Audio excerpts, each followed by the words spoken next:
Assalamualaikum warahmatullahi wabarakatuh. Sekarang kita masuk ke pertemuan kedua, yaitu sistem koordinat kartesius.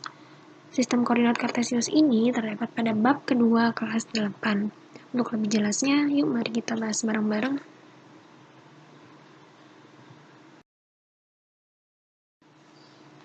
Oke, sistem koordinat kartesius di sini saya bagi menjadi 6 bagian. Yang pertama adalah posisi objek pada bidang, yang kedua definisi koordinat kartesius, yang ketiga posisi titik pada bidang koordinat, keempat kuadran, kelima posisi garis terhadap sumbu koordinat, dan yang kelima titik tengah dan titik barat.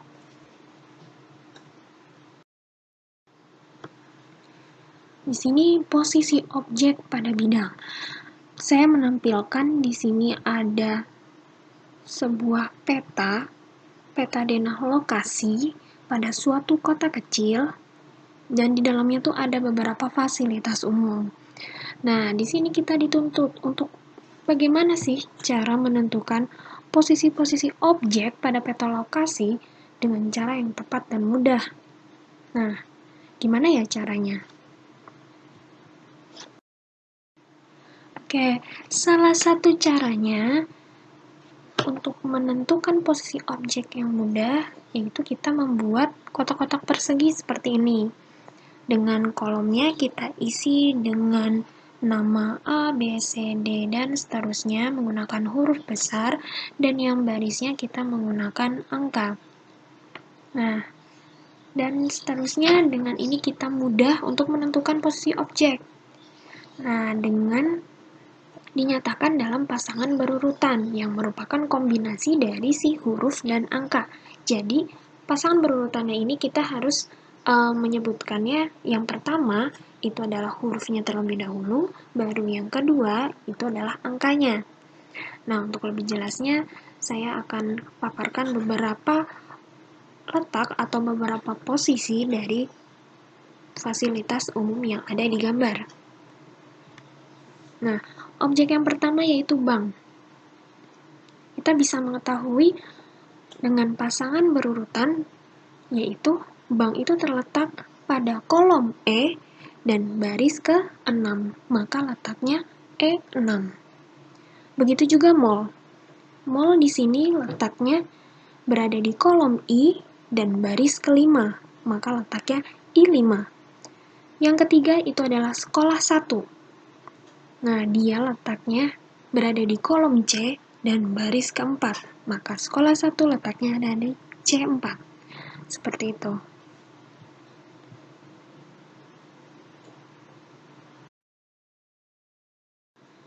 Nah, kita udah mengetahui contoh posisi objek pada bidang ya. Jadi kita bisa menarik kesimpulan bahwa definisi dari sistem koordinat kartesius adalah cara yang digunakan untuk menentukan letak suatu titik dengan menggunakan dua buah sumbu, yaitu sumbu X mendatar atau horizontal dan sumbu Y yang tegak atau vertikal.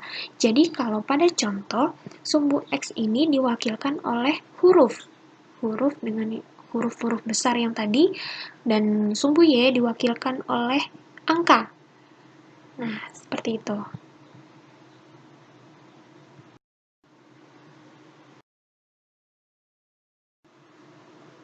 Tadi kita sudah mengetahui definisi dari sistem koordinat kartesius. Selanjutnya kita harus tahu bagaimana sih gambar dari koordinat kartesius itu sendiri. Dari definisi sudah jelas ya. Untuk koordinat kartesius itu terbentuk dari dua sumbu, yaitu sumbu X dan sumbu Y. Yang tegak lurus ya. Seperti ini. Nah, di sini ada sumbu X yang mendatar dan sumbu Y yang tegak. Nah, sumbu X di sini sih biasanya disebut dengan apsis. Nah, dia letaknya mendatar atau horizontal. Kalau sumbu Y itu biasa disebut dengan ordinat. Dan bentuknya itu dia tegak atau vertikal. Nah, pada sistem koordinat kartesius udah pasti kita akan menemukan sebuah titik. Kalau di contoh yang sebelumnya, itu yang letak-letak fasilitas umumnya. Nah, di sini ada titik A. Nah, titik A di sini dalam bentuk pasangan berurutan, yaitu didahulukan dengan sumbu X, lalu sumbu Y. Jadi, sumbu X-nya untuk titik A terletak pada angka 3, dan di sumbu Y-nya letaknya pada angka 2, maka titik A terletak pada 3,2. Nah, selanjutnya untuk sumbu X, yang bagian kanan itu selalu bernilai positif. Untuk sumbu X yang kiri, itu selalu bernilai negatif. Jadi dari min 1, min 2, dan seterusnya, sampai tak terhingga.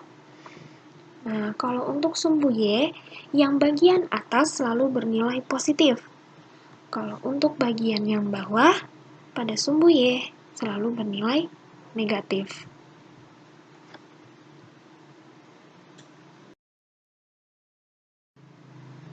Selanjutnya, kita akan membahas posisi titik pada bidang koordinat. Sebelumnya kita sudah mengetahui ya, koordinat kartesius itu seperti apa ya? Kan koordinat kartesius itu terbentuk dari dua sumbu yang tegak lurus, yaitu sumbu X dan sumbu Y. Nah, di sini saya akan menampilkan beberapa fasilitas umum yang sudah menggunakan koordinat kartesius, makanya disebut dengan sistem koordinat kartesius. Untuk contoh yang pertama, kita disuruh menentukan koordinat posisi terminal.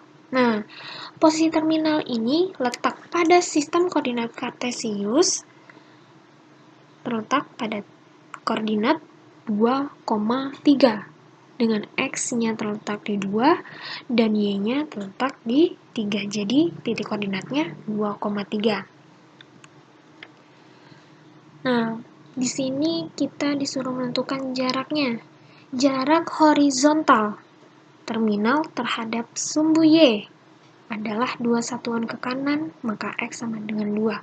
Maksudnya, kita lihat di sini ya, jarak horizontal. Horizontal itu apa sih? Mendatar.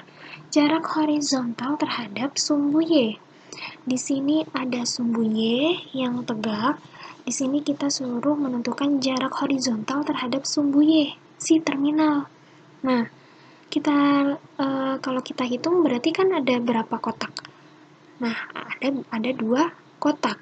Makanya dia 2 satuan ke kanan karena terminal itu letaknya ada di kanan sumbu Y.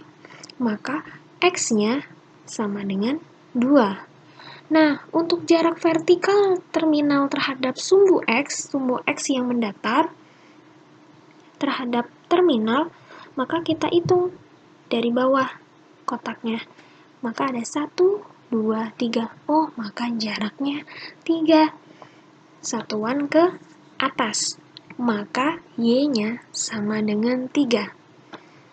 Contoh yang kedua, di sini kita suruh menentukan koordinat posisi sekolah 1. Dengan koordinatnya itu, kalau kita bisa langsung, yaitu min 2, min 2. Maka jarak horizontal sekolah 1 terhadap sumbu Y. Ini sekolah 1 terhadap sumbu Y yang tegak. Kita hitung jaraknya 1, 2. Maka jaraknya 2 satuan ke kiri. Acuannya yaitu si sumbu Y. Kan berarti sekolah 1 berada di kiri sumbu Y. Seperti itu. Nah, untuk jarak vertikalnya sekolah 1 terhadap sumbu X yang tegak, berarti kalau kita hitung 1, 2. Oh, maka dia 2 satuan ke bawah. Mohon maaf, ini ada kesalahan. Maka Y sama dengan min 2 karena letaknya ada di min 2.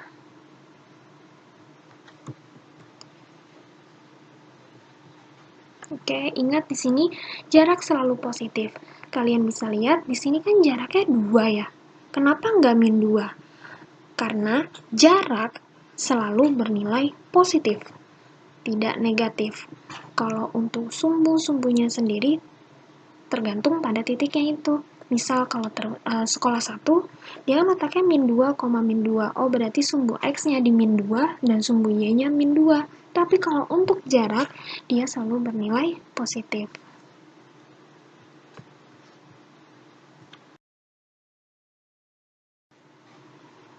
Di sini kita akan bahas tentang kuadran. Nah, koordinat kartesius itu kan terbentuk dari dua sumbu nih ya. Nah, akibat kedua sumbu itu bertemu secara tegak lurus, maka terbagi menjadi 4 bagian. Nah, 4 bagian ini disebut kuadran. Nah, di sini ada kuadran 1. Nah, kuadran 1 tuh apa sih yang membedakan dengan kuadran 2 nantinya? Ada 3, ada 4. Nah, kuadran 1, X-nya bernilai positif karena X-nya itu bagian kanan dan Y-nya bagian atas itu positif, maka X-nya positif, Y-nya positif. Untuk kuadran kedua, ciri khasnya yaitu X-nya karena berada di sebelah kiri, maka dia negatif, dan Y-nya tetap berada di atas, maka bernilai positif. Maka dengan mudahnya, X-nya negatif, Y-nya positif. Untuk kuadran ketiga, ciri khasnya yaitu X-nya berada di sebelah kiri, maka negatif, Y-nya berada di bawah, maka dia juga bernilai negatif. Jadi mudahnya X dan Y selalu bernilai negatif untuk di kuadran ketiga. Di kuadran keempat, ciri khasnya karena X-nya sebelah kanan maka dia positif dan Y-nya masih tetap berada di bawah, maka negatif. Dengan mudahnya, kuadran 4, X-nya bernilai positif dan Y-nya bernilai negatif.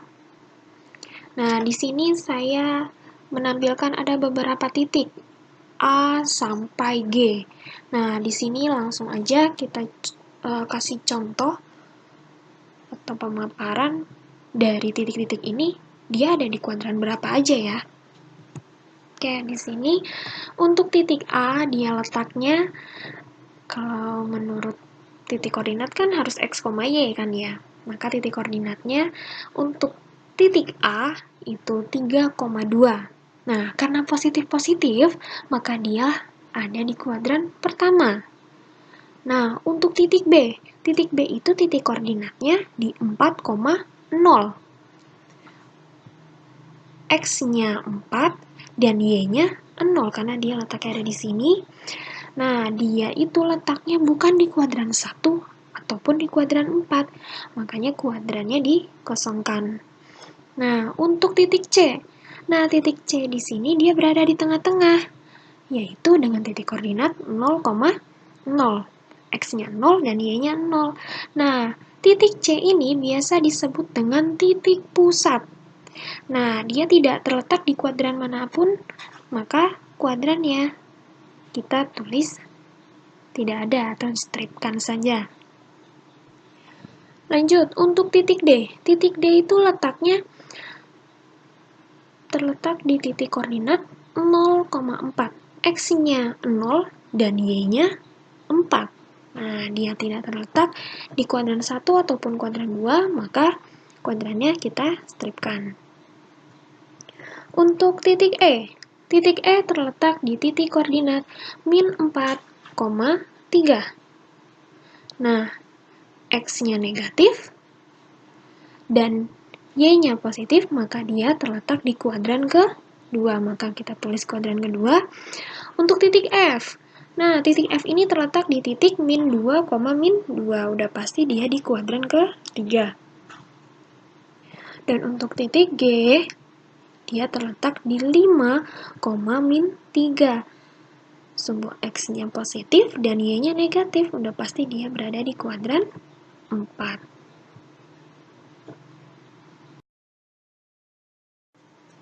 Selanjutnya yaitu posisi garis terhadap sumbu koordinat. Nah, posisi garis yang kita pelajari itu nanti ada dua. Nah, yang pertama yaitu posisi garis yang sejajar. Contohnya seperti ini. Di sini ada garis EA yang dibentuk oleh dua titik, yaitu titik E dan titik A, dan ada garis FG yang dibentuk oleh titik F dan titik G. Nah, dengan titik A-nya terletak pada titik koordinat 3,2 dan titik E-nya terletak pada min 3,2. Lalu titik G-nya terletak di 3,-3, F-nya terletak di min 3, min 3. Nah, di sini kita suruh menentukan posisi garis EA terhadap garis FG. Nah, di sini kalau kita lihat jaraknya itu sama-sama sebesar 5 satuan. Maka kita bisa menyimpulkan bahwa garis EA dan garis FG memiliki jarak yang selalu sama atau tetap, maka kedua garis tersebut posisinya adalah sejajar. Oke. Nah, untuk yang kedua itu adalah berpotongan. Nah, di sini ada garis AF dengan titik A-nya itu terletak pada titik koordinat 5,3 dan titik F-nya terletak pada 1,3. Nah, kira-kira garis AF di sini berpotongan pada apa ya? Nah, dia akan berpotongan dengan sumbu X karena udah jelas ya. Di sini garisnya dia akan melewati sumbu X. Nah, maka kita bisa bilang garis AF ini berpotongan di sumbu X. Dia berpotongan di mana ya? Ya, benar. Dia berpotongan di titik 3,0. Nah, kita bisa mengambil kesimpulan maka garis AF berpotongan dengan sumbu X di 3,0.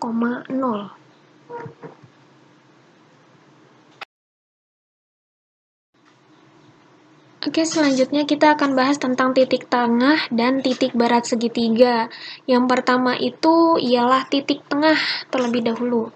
Nah, titik tengah di sini saya menampilkan sebuah koordinat kartesius, ada sebuah garis AB yang dibentuk oleh titik A dengan titik koordinat x1, y1 dan titik B-nya x2, y2.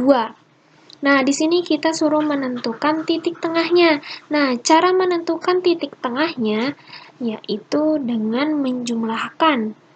Misal, di sini kan ada x1, y1 ya. Maka untuk sumbu x-nya kita jumlahkan saja. x1 ditambah x2 dibagi 2.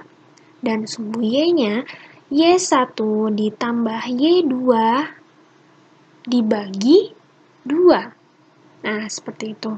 Di sini kan ada atau XA tambah XB.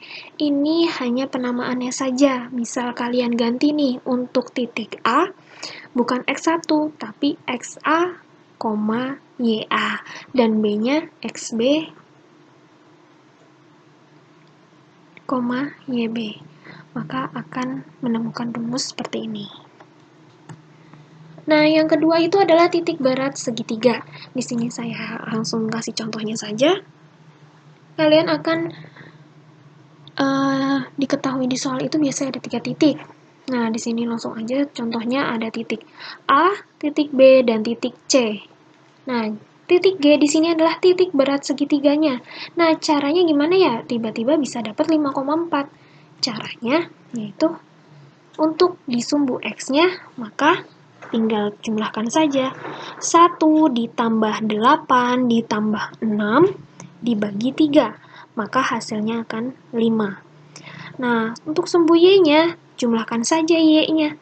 3 ditambah 1 ditambah 8 dibagi 3. Maka hasilnya akan 4. Seperti itu.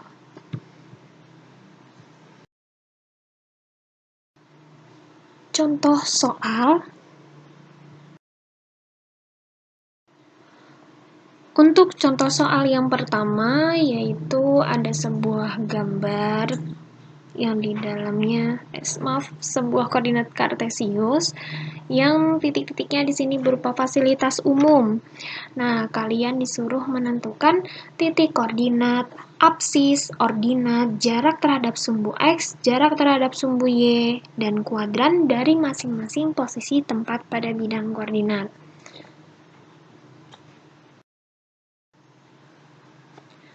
Nah, di sini saya udah langsung isi aja. Di sini kita mulai dari pom bensin terlebih dahulu. Pom bensin di sini letak titik koordinatnya ada di 6,6. Ingat, titik koordinat itu dimulai dari sumbu X lalu sumbu Y. Maka 6,6. Apsis itu adalah sumbu X. Kita lihat untuk pom bensin. Sumbu X-nya 6. Dan ordinat yaitu sumbu Y, maka juga 6. Nah, jarak terhadap sumbu X, kita lihat jarak terhadap sumbu X. X itu kan yang mendatar ya, jaraknya, maka dari pom bensin terhadap sumbu X, kita lihatnya itu dari si sumbu Y-nya, atau kita lihat dari ordinatnya saja. Nah, ordinatnya 6, maka jarak terhadap sumbu X adalah 6. Dan jarak terhadap sumbu Y kita lihat apsisnya saja, yaitu 6. Dan pom bensin terletak di kuadran 1. Seperti itu. Nah, di sini saya udah paparkan semuanya. Saya ambil contoh lagi di sini ada pos polisi. Pos polisi di sini titik koordinatnya terletak di min 3,1. Dengan apsisnya min 3 dan ordinatnya 1.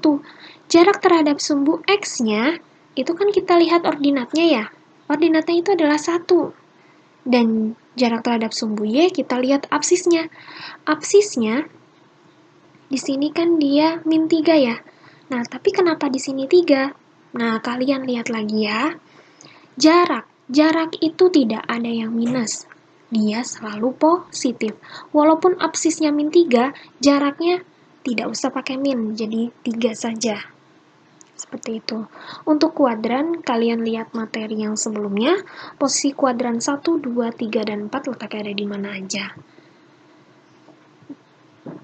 Kalian akan menemukan kuadran dari masing-masing tempat yang ada pada soal. Lanjut, contoh kedua. Di sini diketahui garis H yang melalui titik A dengan titik koordinatnya 5,3 dan F 1,3.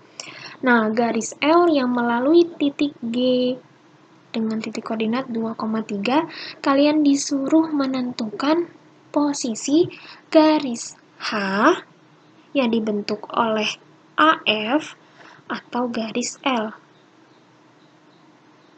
Nah, dan garis L. Nah, yang kedua, tentukan posisi garis L terhadap sumbu koordinat. Nah, untuk posisi garis H dan L, kita lihat di sini, kan garis H dan L ini jaraknya tetap sama ya, maka kalau sama, maka dia sejajar. Nah, tentukan posisi L terhadap sumbu koordinat. Kita lihat L di sini. Wah, dia berpotongan.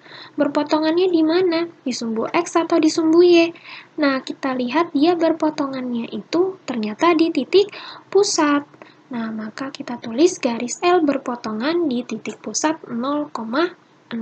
Seperti itu. Oke, sekian materi hari ini. Apabila ada yang ditanyakan, langsung komen saja ya. Kurang lebihnya mohon maaf. Assalamualaikum warahmatullahi wabarakatuh.